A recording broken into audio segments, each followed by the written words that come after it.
സുൽത്താൻ തിരിച്ചെത്തിയ മത്സരത്തിലും പക്ഷേ ബ്രസീലിന്റെ താരം വിനീഷ്യസ് ജൂനിയർ ആയിരുന്നു. 3 മത്സരങ്ങളിലും ഗോൾ നേടി എന്ന നേട്ടവും അദ്ദേഹം ഈ മത്സരത്തോടെ സ്വന്തമാക്കി. നെയ്മർ ജൂനിയറുടെ പരുക്ക് ലോകകപ്പ് സ്വപ്നങ്ങൾക്ക് കരിനിഴൽ വീഴ്ത്തുമോ?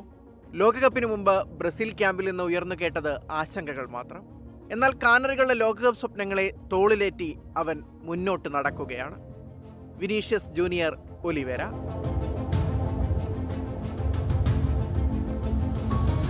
റയലിന്റെ വെള്ള ജേഴ്സിയിൽ പറന്നു കളിക്കുന്നവൻ ബ്രസീലിലേക്ക് എത്തുമ്പോൾ കളി മറക്കുന്നു. വിനീഷ്യസ് കേട്ട ഏറ്റവും വലിയ വിമർശനം. നെയ്മാറെ വാത്സല്യത്തോടെയും ആരാധനയോടെയും നെഞ്ചിലേറ്റിയവർ അവന്റെ നിറം നോക്കിയവരെ വാക്കുകൾ കൊണ്ട് ആക്രമിച്ചു, കുത്തി നോവിച്ചു. എല്ലാ തിരിച്ചടികൾക്കും മറുപടി നൽകാൻ കാലം ഏതൊരുവനും ഒരവസരം നൽകും. ഈ ലോകകപ്പ് അവനൊരവസരമായിരുന്നു.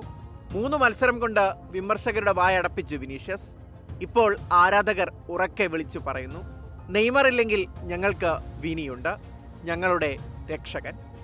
അസാമാന്യ വേഗത കൊണ്ട് എതിർ പ്രതിരോധ നിരയെ കീറി മുറിക്കുന്നവൻ. ആദ്യ മത്സരത്തിൽ മൊറോക്കോയുടെ പ്രതിരോധ കോട്ട ഭേദിച്ച വിനിയുടെ ചാട്ടുളി ബ്രസീലിന് സമ്മാനിച്ചത് വിലപ്പെട്ട സമനില. 2ാം മത്സരത്തിലും ഗോൾ. ഇന്ന് സ്കോട്ട്ലൻഡിനെതിരെ ആ ബൂട്ടുകൾ ശബ്ദിച്ചത് 2 തവണ. ലോകകപ്പിലെ ആദ്യ 3 മത്സരത്തിലും സ്കോർ ചെയ്യുന്ന 5ാമത്തെ ബ്രസീലുകാരൻ.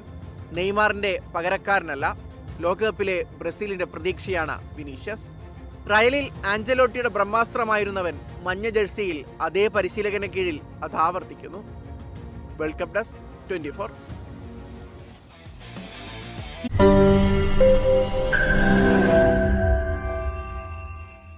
ലോകത്തെവിടെയായാലും ഏത് സമയത്തും 24 വാർത്തകളും ഓഗ്മെന്റഡ് റിയാലിറ്റി പാക്കേജുകളും എക്സ്പ്ലെയിനറുകളും വിശദമായി കാണാൻ ഞങ്ങളുടെ യൂട്യൂബ് ചാനൽ നിങ്ങൾക്ക് സബ്സ്ക്രൈബ് ചെയ്യാം.